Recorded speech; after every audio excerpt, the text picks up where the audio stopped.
जीवन में सफलता पाने के लिए जरूर सुने भगवान कृष्ण की ये बातें। समस्या चाहे जितनी बड़ी हो, पानी की तरह बह जाएगी। जीवन में सफलता हासिल करने के लिए आपकी सोच दूरदर्शी होनी चाहिए। इसके साथ ही जीवन में आने वाली विकट परिस्थितियों का आकलन करना भी आपको आना चाहिए। भगवान कृष्ण की ये बातें बदल देंगी आपका जीवन। हम सभी जानते हैं कि भगवान कृष्ण की बातों को मानकर अर्जुन ने सफलता हासिल की थी। ठीक उसी तरह हम सभी कृष्ण की बातों पर गौर कर अपने जीवन में सफलता प्राप्त कर सकते हैं। इस बात में कोई दो राय नहीं है कि भगवान की बातें न सिर्फ आपको बेहतर जीवन देंगी बल्कि आपको इस प्रतियोगी दौर में एक सफल व्यक्तित्व भी प्रदान करेंगी। जीवन में सफलता हासिल करने के लिए श्री कृष्ण की इन बातों को हमेशा याद रखें। जीवन में आगे बढ़ने के लिए और अपनी अलग पहचान बनाने के लिए यदि आपको क्रांतिकारी बनना पड़े तो इससे पीछे न हटें। कहने का सीधा मतलब ये है कि जरूरत के हिसाब से खुद में बदलाव करें और समाज के बारे में न सोचते हुए अपने काम पूरे करें। जीवन में दोस्तों की भूमिका बहुत अहम होती है। हम हमेशा यही सुनते हैं कि दोस्तों की पहचान हमेशा मुश्किल वक्त में ही होती है। जिस तरह भगवान कृष्ण ने पांडवों के मुश्किल वक्त में उनका साथ दिया था, वैसे ही आपको भी अपने दोस्तों का साथ देना चाहिए। इसके साथ ही आपको ऐसे ही दोस्त बनाने चाहिए जो आपके मुश्किल वक्त में आपके साथ खड़े रहें। जीवन में हार जीत लगी रहती है, लेकिन सफलता सिर्फ उसी व्यक्ति को मिलती है जो अपनी गलतियों और हार से सीख लेकर आगे बढ़े। हार कर निराश होना किसी भी समस्या का हल नहीं है। किसी भी परिस्थितियों से लड़ने के लिए उसके लिए एक बेहतर रणनीति बनाना बहुत जरूरी है। बिना रणनीति के आप हर मोर्चे पर कामयाब नहीं हो पाएंगे। यदि पांडव भी श्री कृष्ण द्वारा बनाई गई रणनीति का पालन नहीं करते तो शायद कौरवों के खिलाफ हुए युद्ध में उन्हें जीत नहीं मिलती। जीवन में सफलता हासिल करने के लिए आपकी सोच दूरदर्शी होनी चाहिए। इसके साथ ही जीवन में आने वाली विकट परिस्थितियों का आकलन करना भी आपको आना चाहिए।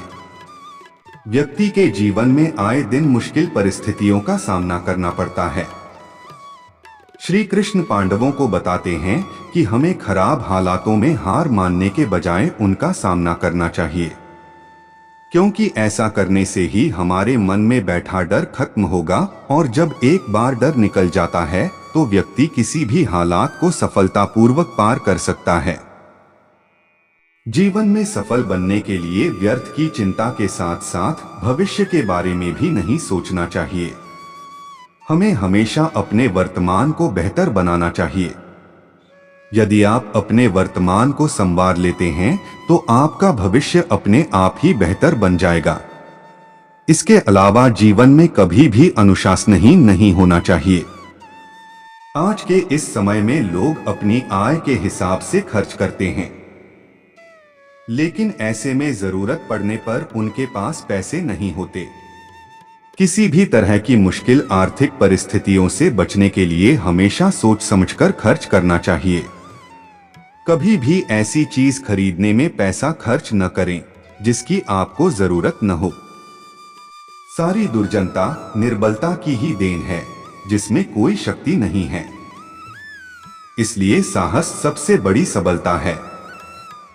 जिसमें साहस नहीं, वह अपने या अपने पड़ोसी पर होने वाले अत्याचारों के विरुद्ध कैसे आवाज उठा सकेगा।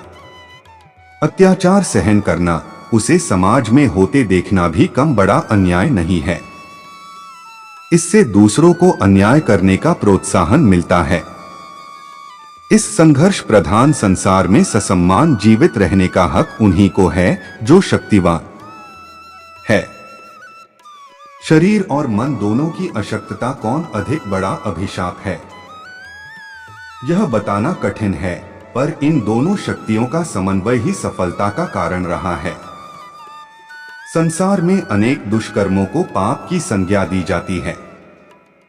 चोरी करना, हत्या, दुराचार, झूठ बोलना, धोखा देना, विश्वासघात करना, किसी को पीड़ा, नुकसान पहुंचाना आदि पाप कर्म कहे जाते हैं। लेकिन एक और भी बड़ा पाप होता है, वह है कमजोर होना। दुर्बलता से अन्य पापों को प्रोत्साहन मिलता है। निर्बल आदमी ही पाप में जल्दी प्रवृत्त होता है। स्वामी विवेकानंद ने कहा है, कमजोरी कभी न हटने वाला बोझ और यंत्रणा है। इसका नाम ही मृत्यु है। हमारे बहुत से दुखों का कारण भी यही है। देह का रंग देखकर गर्व मत करो, यह भले ही कितनी भी सुंदर हो, इसे एक रोज समाप्त हो ही जानी है। एक बार देह को छोड़ देने पर फिर इसे प्राप्त नहीं किया जा सकता है। किसी वस्तु को देखकर गर्व नहीं करना चाहिए, चाहे वह पद, शक्ति, धन, साम्राज्य ही क्यों न हो, कारण कि जीवन की अंतिम सच्चाई मृत्यु है। इसलिए प्रभु की भक्ति ही जीवन का आधार है। जब प्राणी दुखी होता है तब उसे हरि की याद आती है। दुख में ईश्वर को याद करता है, सुख में भूल जाता है। दुनिया में सभी वस्तुएं एक समान हैं और उन सबका सम्मान होना चाहिए। इसलिए सबल, निर्बल सभी को एक नजरिए से देखने की दृष्टि होनी चाहिए।